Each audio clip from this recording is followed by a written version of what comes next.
guys, so it's been several minutes since my last video, and that's just because life is crazy. But I was thinking that since most of you, I assume, who watch this are probably doing a CA related thing, and maybe even going off to do your articles next year, that I would share some of my experience with you, maybe answer your questions, and give you an idea of what the audit experience is actually really like. So here we go. So for those of you who don't know, I have almost finished my first year of auditing, of my auditing articles. I'm at a Big Four. So that means I've done my undergrad in accounting, I've done my postgrad or PGDA, CTA. I've passed my first board exam, the ITC, and I have one more board exam, the APC, and 2 more years of articles to go until I qualify as a chartered accountant. Yeah. So before starting at this auditing firm, I had very little idea of what to expect. I obviously heard like, oh my god, you're gonna have no life. The pay is terrible. The hours are insane. You don't get paid overtime. You know, those sorts of things. But now that I've spent some time in the industry, in a big audit firm, I've kind of gathered my own experience, and I think I'm gonna share those things with you just so that you guys have some real understanding of what to expect.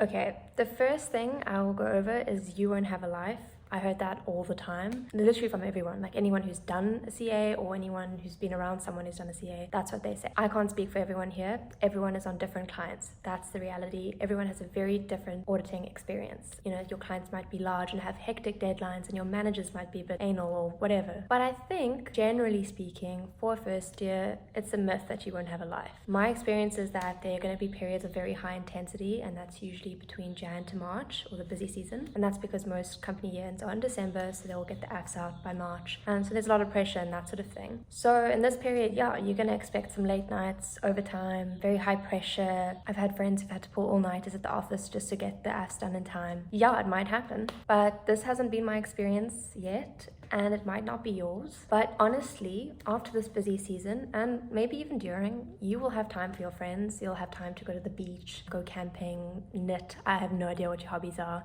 but you'll have time to do them. You know, I find it funny that a lot of auditors really do complain about having no life, but they're like always out for some reason. You will see them at Village Idiot. But I think the biggest lesson I learned this year is that in order to have a real work-life balance, you need to set boundaries.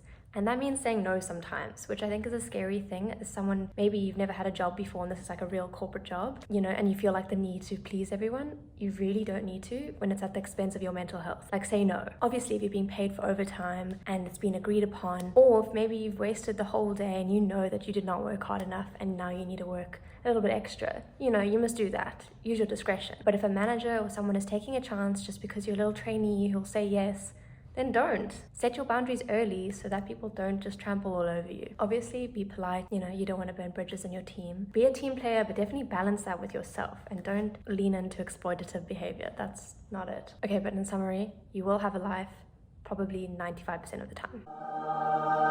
Okay, point 2 is something you're going to hear all the time. I still hear it. It's basically the auditor's favorite thing to complain about is that the pay is terrible. Yeah, look, I'll be frank with you. When I first found out my salary, I was not overjoyed.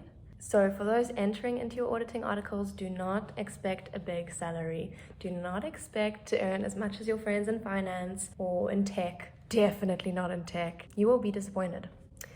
But actually going through articles, this is what I can tell you. Firstly, the salary is enough for a reasonable standard of living. You're not going to be bougie, for sure, but, you know, I'm financially independent. I pay my rent, medical aid, insurance, adult things. You know, I eat out quite a lot, maybe too much.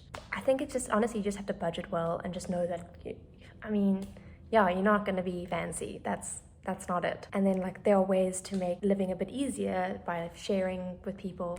I have housemates. It's nice. Yeah, so that sort of thing. You're not going to have a lot of disposable income, but you should have enough to cover your expenses. Secondly, your salary does go up quite quickly. So what I mean by that is that every time you pass your board exam, or, you know, when you pass your board exams, your salary increases quite a lot, with the biggest increase happening after your APC exam. So in 3rd year, when you get your results and you pass, it's like you're gonna get a salary increase. And mine went up with ITC. Then, I can't speak for all the firms, so I do know this is the case in the Big Four. Let me know if that's not the case for your firms. I don't know. Anyway.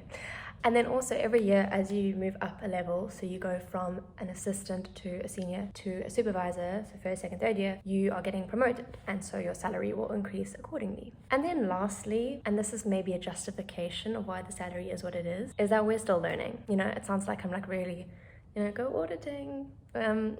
I do think the salaries are low, but I can understand why. And this is because as a teeny little university student, just coming into big corporate, you have no idea what your job is. You genuinely have no idea. Like, you don't know how to do a sample or engage with clients in this certain way. You don't know how the methodology works for your audit firm. You're basically useless for a long time. And it really does take those 3 years to be able to then say, okay, I am like a solid auditor and I know all of the risks in this engagement. I can identify them. I know what spaces to cover. I know everything about anything sampling or theory related. You honestly know nothing, and you'd be surprised how little university work you're actually going to be using in auditing. Obviously the theory does bolster the practical nature of the job, but you're going to need to learn the practical bits from scratch. There's so much Excel. You're basically just a little Excel machine, and I didn't think that was covered in university. I don't know about you guys, let me know. But anyway, so what I'm trying to say is that it makes sense that your salary would start off lower and then increase as you get more experience. You've really got to see this as a learning experience, an opportunity to learn before you will reap the rewards, which you ultimately, well, as we all know. The third point is you won't get paid overtime. This might swing either way, to be honest, and I think it circles back to setting your boundaries. You should be paid for any overtime work, and this means any time after your normal working hours, 8 to 5 probably. This will come out of your client's budget. If it's the case that the client does not have a big enough budget, so there's not enough like actual money allocated towards that, to you working, or time, then you shouldn't be working overtime, and most certainly not unpaid. But I think some people would disagree with me, and I think a lot of higher ups will say, okay, but you're a trainee, this is a learning experience, it's your right of way to just give us some of your time. You're also more inefficient, so maybe you actually need to work that extra time because you've just wasted time. And I do think in some instances that might be true. Some days I know I was inefficient, so I don't mind, sure, I'll work an extra hour because I really didn't do well in the day. Also, if my manager is like a legend and they're like, please help, of course, do it, it's silly to say no, I think, in that case. But when you've been working to the bone and there just really wasn't enough budget, like they weren't smart with how much time or money or whatever was allocated, and you just can't get the work done and you're working as hard as you can, then that is not your fault. And that's something that you really need to be clear about, either with your manager or with HR, just saying, I can't actually work this hard and not be paid, because then it genuinely isn't worth it.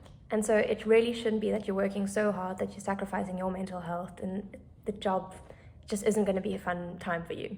So set your boundaries.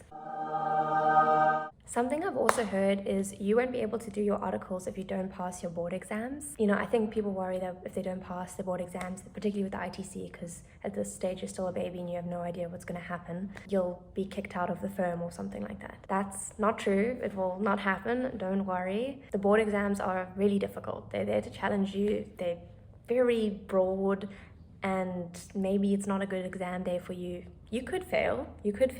But 2 things on that. Firstly, you will be able to do your articles, no problemo. You just do a rewrite. Your firm should give you study leave so that it doesn't interfere with work. You shouldn't ever feel like, oh my gosh, I have to work and study at the same time, because it really shouldn't be the case. Once you have study leave, and that's what you've got to focus on, because at the end of the day, the firm wants you to become a CA. They need you to study so that you can pass. And then also, it doesn't say anything about your abilities as an auditor. A thing I've learned about this experience is that the best auditors are those who can work so well in a team, take initiative. They're definitely not the ones who are technically brilliant or, did the best at uni. No ways. Like, I would say 96% of our job is to be good with people. We are working in an audit team and we're chatting to a client. You need to be good at cooperating with your team, communicating your issues. If you can't do that, it doesn't matter how good at IFRS 15 or whatever. It doesn't matter how good you are. You're not going to do well in this career. So I think that's honestly been number one skill that I've learned to hone this year, is just, understanding people for their differences and not beating myself up that I don't know everything there is to know about leases. Then the last thing I'll touch on, so number 5, it's going to be the worst 3 years of your life. Now for me, I think that is the biggest myth. This is the truth. Very, very, very few people actually enjoy being an auditor. Genuinely. You're going to have tight deadlines, you'll have tricky clients, the work is mundane. I mean, you work on Excel 8 hours a day. It's the people in your audit teams that are going to make the experience for you. It's going to keep you from dropping out of your articles and moving to Thailand or working on the yachts or whatever your other friends are doing. What will keep you going for this whole CA thing is the people in your firm or in your team. You know, I'll be real with you guys. This has been a very, very tough year personally. I lost my older brother in March, and yeah, I mean, that's been very difficult, and you know, anyone who's lost a loved one would know. So, you know, when it did happen, I felt just destroyed, and I didn't think, I don't know, coming back to work just felt so stupid, just felt like, how can I do this when the biggest things ever, you know, when something so serious and so sad has happened. But I was so warmed by how kind everyone from work was. I had managers who called me every day to check up on how I was doing. I still have the same supervisor from like a previous client asking me how I am all the time. HR has been actively involved in my communication with my therapist just to check that I'm okay for work. And it's things like these that have really stuck with me, that people genuinely care. And I think that's what I found, is that, like, I don't know, you know, yeah, maybe the work isn't that great, but the people really care. They really are lovely. So I feel genuinely very grateful. Cool, guys. So those are the 5 things I want to share with you about my auditing experience. But obviously, if you have any questions, I love hearing from you.